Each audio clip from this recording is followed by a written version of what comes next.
Good morning, logistics community. Hope everybody's well. This is Luis Lopez, the freight guru.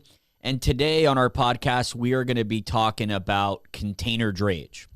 What exactly is container drayage? That's a good question. The first thing is, what is container drayage? Well, that is a niche, fragmented, and normally either first mile or last mile container movement from the port, normally within a 50-mile radius of that port. Here in Miami, we have two major container terminals. We have Port of Miami and Port Everglades. Today, we're going to be diving into the current state of the container drayage market in Miami. We're also going to be looking at data on where the container drayage volumes are for import and exports. We will be looking at what specific conditions are in these ports and how the trucking community is dealing with these current conditions. So in container drayage, you have a container, and then with those containers, these trucking companies are going to need what you call a chassis. And here's an example of what a chassis is. A chassis is either a 20, 40, or 45-foot piece of equipment with tires that allows you to put the container that you pick up at the port onto that chassis.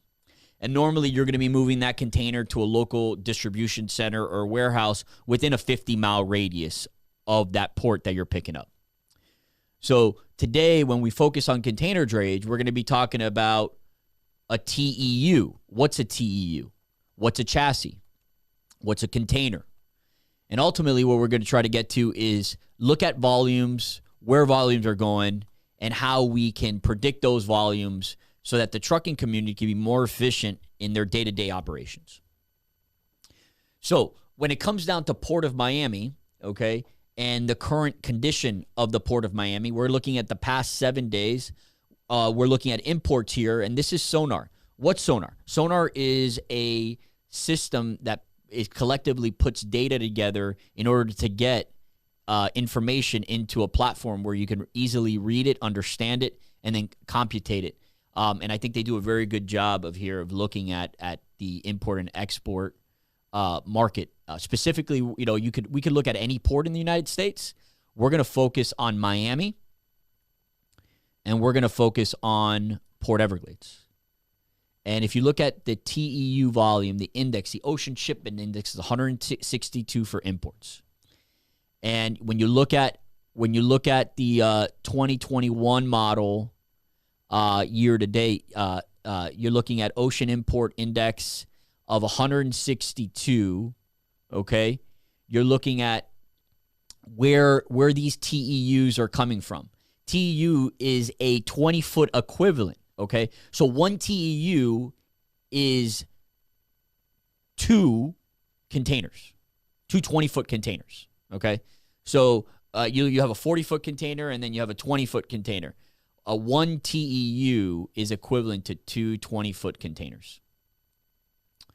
So a lot of the increases in volume currently right now, you're looking at Taiwan and Indonesia is up over 2,000% TEU year to date. Ocean TEU volume index, you're looking at it's at 150.33.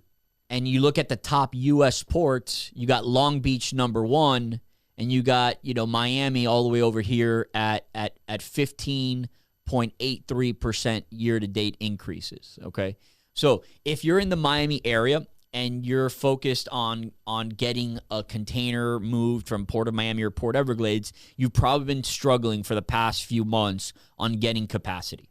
And the reason for that capacity inefficiency is currently because of the increases in volume in the past 3 months.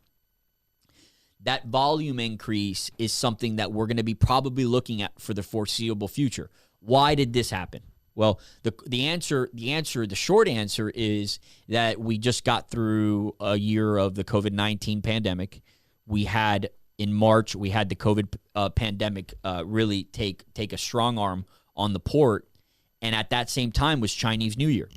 And that Chinese New Year combined with the COVID-19 pandemic led to large delays in shipping for a period of 60 to 90 days. And stopping a supply chain for that amount of time creates havoc and a bottleneck at some point. And that bottleneck happened in Port of Miami, Port Everglades in November and December of 2020. And we're looking at that now in the imports, okay? We're looking at that. Exports, when you look at export volumes, we're at 193 index, and most of our exports, our ocean exports, are coming to, you got Vietnam, you got Malaysia, you got Taiwan, you got India, and ultimately, what we're noticing about these indexes here is that volumes have increased, and Port of Miami, it's on the water, it's got limited space, and that limited capacity of space leads to inefficiencies when volumes increase 12-15% in a month. What I would like to discuss now is the ability for us as a trucking community to better set ourselves up for draymen to be able to be more efficient. And I think the key is communication. If you have an import coming in, you get an arrival notice 5 days prior to vessel arrival or berthing. I think it's important for you, as soon as you get an arrival notice from your line, automatically start procuring your drayman. Start accessing that drayman 5-7 days prior to when you're expecting to need service. So in container drayage, you have a specific amount of time that you're allowed to have that container inside the port before you get charged for that port storage, which is normally 4 to 5 days. So you want to make sure that you utilize your 5-day arrival notice, pre-arrival notice, and you utilize procuring that drayman while that storage time is free. Because the last thing you want to do is be paying 10, 12, 15 days of storage inside the port. Those costs are going to go directly to your bottom line if you're a shipper, manufacturer, or importer. If you're in the freight forwarding or brokerage, you're providing a service to your customer of procuring a drayman and eliminating those inefficiencies. So you want to make sure that you reach out to your contacts, your large book of draymen in the Miami area, and make sure that you get them to know that you have an arrival notice that just came in. You're going to clear customs within 3 to 5 days, and then you want to start ahead of the game by trying to get that container the first day it's available out of the port, not waiting to the last free day, okay? Now we're going to take the exports. Ideally on exports, again, you're loading a container for export consolidation or export fulfillment. You want to make sure that you get that container from the port 3 to 5 days before that cutoff date. So you give your warehouse enough time to load, but you also give your drayman enough time to pick up the container, drop it in that 50-mile radius in Miami or Broward, and then go ahead and pick it up within a 24 to 48-hour period to avoid any fees. Because if you leave the container out of the port for more than 4 days as well, you'll get fees, what they call per diem fees, outside of the port. So you have two types of fees. You have demurrage fees, which are fees inside the terminal. So you have 5 free days inside the terminal. After those 5 free days, you're going to get demurrage fees. Basically, it's a storage fee that you're going to have to pay that terminal because you did not execute picking up that container within a 5-day period. Per diem fees are going to be fees that you're going to pay outside the port. That's for exports or for imports that are left outside of the port more than that free period. So normally you're going to get, for most lines, you're going to get 4 days. There is caveats. There are anomalies. There are customers that have so much volume that they're able to get more than 4 or 5 days. That's a special situation. If you're a drayman, you want your customer to let you know if you have more than 4 days. If you're not with the special contract with your steamship line, you're probably only getting 4 days. That's 95% of the market. And you want to make sure that you get notification well in advance to that free time so that you're not playing catch up and then letting your customer know after the container's ingated 3 days past the free time, that now you have $180 a day in per diem. So it's really important with container drayage, which is a super fragmented business. It's not you're not procuring drivers on a load board. You're not building relationships with a trucker in Jacksonville for a Port of Miami move. The trucker in Miami works and domiciles in Miami. They're not in Jacksonville. They probably only have one office, one terminal, one yard. So you want to build those local relationships. Those local relationships are crucial because ultimately it is not on a load board. You're not going to find a drayman on DAT or truck stop. You're going to have to go into the Google and look up local draymen in Miami. Or you can also use a website called LoadMatch, which I highly recommend. I've known Jason for a long time. And LoadMatch is a great way to find draymen in specific cities and areas. So on LoadMatch, you have Drayage directory, and you can specifically go to any city and state where there is a terminal, and you can actually look up all the draymen in Miami. So, for example, here you got Freight Hub Corp. You can go to their details, and you can look up what specifically they do, their phone number, what services they provide, and if they have any posted equipment. This would be equivalent to like what a load board for drayage is. A lot of draymen don't post, especially right now. They're over capacity as it is, so you're not going to see a lot of that. But you can look at that, and then you can click on clicks, and you can see how many clicks all these draymen are getting. So, you can look at, specific clicks and look at how many clicks those draymen are getting, and then you can procure those specific draymen with the highest clicks if you feel that they're going to be the most reliable based on the amount of clicks that they're getting.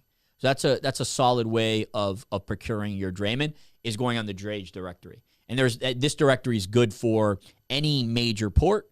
And Jason over at LoadMatch does a great job of updating this and looking up all the proper information on those draymen, and then putting it together on this directory that's here. So you can find every drayman that's providing drayage service out of the Port of Miami, Port Everglades, right here on this Drayage directory. Next thing we're going to look at is in Sonar, we're going to look at ocean imports by specific port and as well as importer.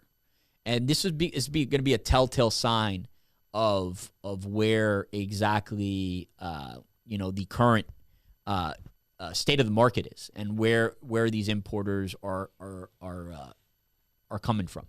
So we're just going to look at like one that we've done business with before. We're going to look at C.H. Robinson International.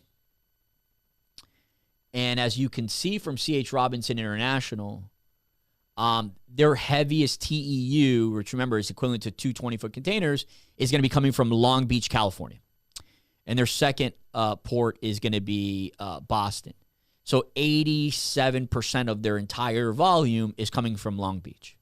Now, when you look at a customer like City Furniture, for example, and they're a great example of usage in Port of Miami, they've had 2,312 TEUs in the previous 30 days, and 87% of that volume is coming into Port of Miami. And as you can see here, they're using Maersk 62% of the time, CMA 25%. So, if you're a drayman, you want to make sure that you look at data and figure out who your potential customers are, and that Sonar does a really good job of figuring out who are the biggest importers into the specific ports that you're working with. And if you're a broker, freight forwarder, or importer, you can really utilize this information to get ahead of where maybe you should divert your new POs from whatever you're importing from, because if there is a large amount of volume index coming into a certain port and increases in that volume, and that you have on-time critical shipments, you might want to divert that to another port nearest to the port that you're currently importing into.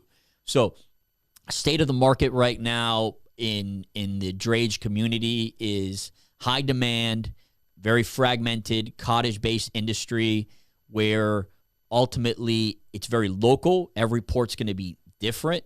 Every carrier that you're going to work with is going to have different caveats. So you want to make sure you build relationships with your drayman. Drayman, you want to make sure you build your relationships with solid freight forwarders, brokers, and shippers that can create critical mass for you in volume. And you want to make sure if you are importing that you're communicating with your drayman 5 days prior to vessel arrival if it's an import.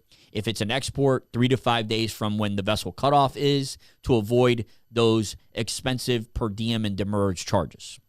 So that's it for today. This is the Freight Guru here on today's podcast.